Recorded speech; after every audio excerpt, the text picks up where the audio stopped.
Okay,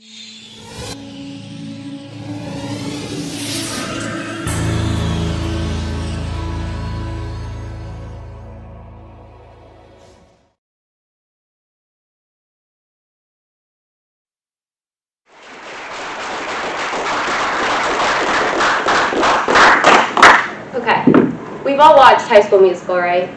Or maybe even Teen Beach Movie, or Starstruck. We all loved watching Troy Bolton and Gabriella Montez fall in love. You know the story. You lock eyes with someone in a room, and suddenly it's perfect. You see it all. You're putting your name next to their last name to make sure they fit. You're planning your wedding, your future kids' names, your pets, everything in between. Your wedding dress even, everything. It's just, we realized that the high school scene wasn't all it was cracked up to be in movies. I personally thought my school would look like this.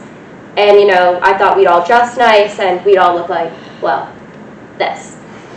But in reality, we all show up in sweatpants every day, except for today, if we're doing our TED Talk. And we don't really none of us talk to each other. We're kind of always on our phones, whatever. So, if we all realized fairly quickly our freshman year that the high school scene wasn't all it was cracked up to be in movies, why would we expect love to be in high school? So it leads me to the question, what is love? In the Merriam-Webster dictionary, it is defined as, sorry, I skipped a part. So I am very much so a part of the high school love scene, as we all know. At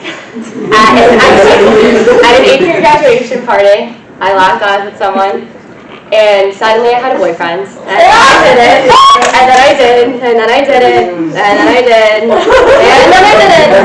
But it's fine, I'm a senior now graduating in a month, and somehow he's still in my life. Thank you, Gabby. But again, this leads me to the question, what is love? In the Merriam-Webster dictionary, love is defined as a strong affection for another, arising out of a kinship or personal ties. Now, I don't know about you, but I don't think that Merriam-Webster even scratches the surface of what love is. But I'll let you all decide for yourselves if that is true.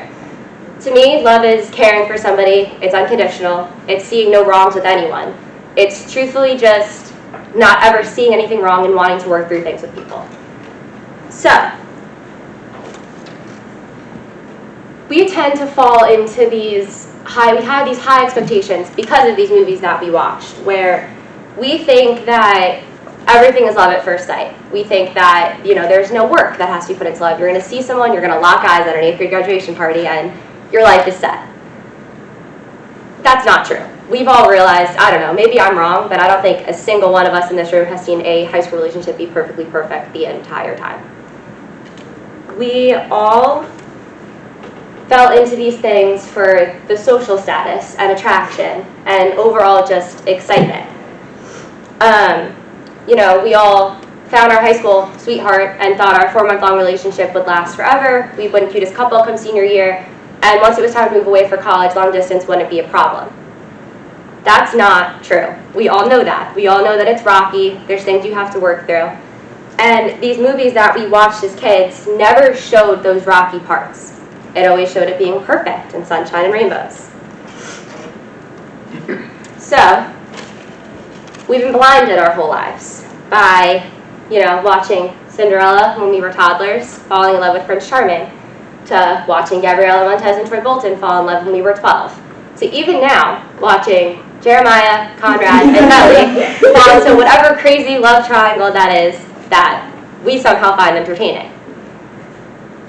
They don't show, except for The Summer I Turned Pretty. I know there's a lot of rocky things in that, but you get the point. They all show people falling into love automatically and not having to work towards anything. I, for one, do believe in soulmates. I will preface that. I think everybody is bound to 100% find their person. But that doesn't mean that the person you automatically lock eyes with in high school is going to last forever, or even if it doesn't mean that it's not going to be hard. We all jump into these relationships, I think, because we feel that it's the right thing to do. It's our moral expectation. Again, we grew up watching it happen. Come freshman year, people around you are going to start dating other people. Maybe you're going to start feeling like, hey, why am I not dating someone I'm supposed to? So you jump into a relationship. That's not the case. So this brings me to the Disney effect. which is what some people may believe it is. This quote by BCC Blog says, "I believe Disney created a culture of lovesick people who believe love is supposed to happen in a certain way. For instance, the Disney effect impacts how we view our love story. What's funny to me is that most Disney movies have some type of hardship that is faced in order for the couple to get together." I'm going to get to that. Disney seems to flip the script, okay? So they kind of ignore all of the hardships during the relationship and place it right smack in the beginning. Now, in reality, the beginning of relationships are always great, and that's thanks to a special thing called the honeymoon phase. As quoted by Very Well Mind, the very beginning of a relationship is when two people are first getting to know each other and everything seems very carefree and happy. That is the honeymoon phase. We've all seen it happen. No fights in the beginning, everything's perfect. So, let's take a second to think. I want you to think about any past relationship you've been in, or maybe you're currently in one. Or if you haven't had the chance to experience one for yourself, let's think about any relationship that you've watched from an outsider's perspective, either as a friend or a family member. Think about the beginning. You know what? Let's just play pretend. We all remember how to play pretend, right? Okay. So, let's say you have just met someone at anywhere. You lock eyes, and you just can't stop going on and on and on about how perfect they are. Everything is sunshine and rainbows. You just started dating, you know, you're going on all these great first dates. This person could do no wrong. They're perfect. You're perfect. The whole thing is perfect. But now, 4 or 5 months have gone by, and suddenly things aren't as perfect anymore. You know, that honeymoon phase that I was talking about before is kind of over. You're starting to get comfortable with your partner, so you're letting your guard down, and so is your partner. You start to realize that there's things that you don't like about them. They have faults. Everybody has faults. We're human. There's arguments happening over the silliest of things, and suddenly now your sunshine and rainbows perfect relationship, where there was no fights ever, you're getting into fights every day about the silliest things.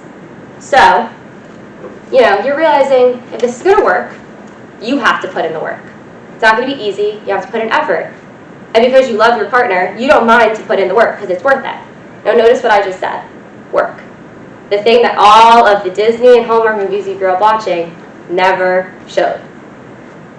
So, maybe in these movies there was one fight in the show that, you know, just add a little emotion. But even at the dull age of 10, we knew that it didn't matter. It was still going to work out in the end, and these fictional characters were going to end up together probably forever. This brings me to a quote from the Brandeis magazine written by Robert Epstein. I know it's a bad name, just hear me out. Disney, you see, contributed to the failure of many marriages around the world. He did this by glamorizing and magnifying fairy tales that cause us, women especially, to have unrealistic expectations about how successful romantic relationships are made and maintained. So, you know, we see these things, and I know I said before that in Disney movies everything was always perfect and there was no wrong ever, but I kind of lied. In the beginning of majority of these movies, somebody's always in an error. You know, we have Belle, she's going through a hardship, her dad was just put in jail. You have Cinderella with her terrible stepmom and stepsisters. You have Rapunzel who's stuck in her tower, Ariel who can't go to the surface, and Aurora who's cursed. But then they all meet their Prince Charming, or whatever they were called in each of these movies, and then the sunshine and rainbows are there. Everything's perfect. So, you know, they meet their true love, like I said, and everything's perfect. But here, I'm not saying that we should all just stop watching these Disney and Hallmark classics that we all love so much and grew up watching, but these are just some things to keep in mind. Love takes work. It's not always going to be easy. The honeymoon phase does not last forever. Don't let yourself be blinded by these false narratives in movies. You know, it's okay. Things aren't going to always be perfect. It's going to be rocky. And we are human. So if something happens and you're sad, it's okay. You know, these movies make it seem like everything's perfect all the time and you have to always be perfect.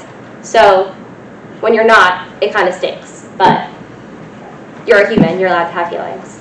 If you take nothing else from today, this TED Talk, I hope you take this. I, a girl whose relationship was very publicly known through all of Brewster High School, have experienced the ups and downs, and love, and everything in between. So if you take it from anybody else, all that matters is to just stay happy, you know? Again, ups, downs, and drama. But what it always had was love, and that's what makes something last happily ever after. Thank you.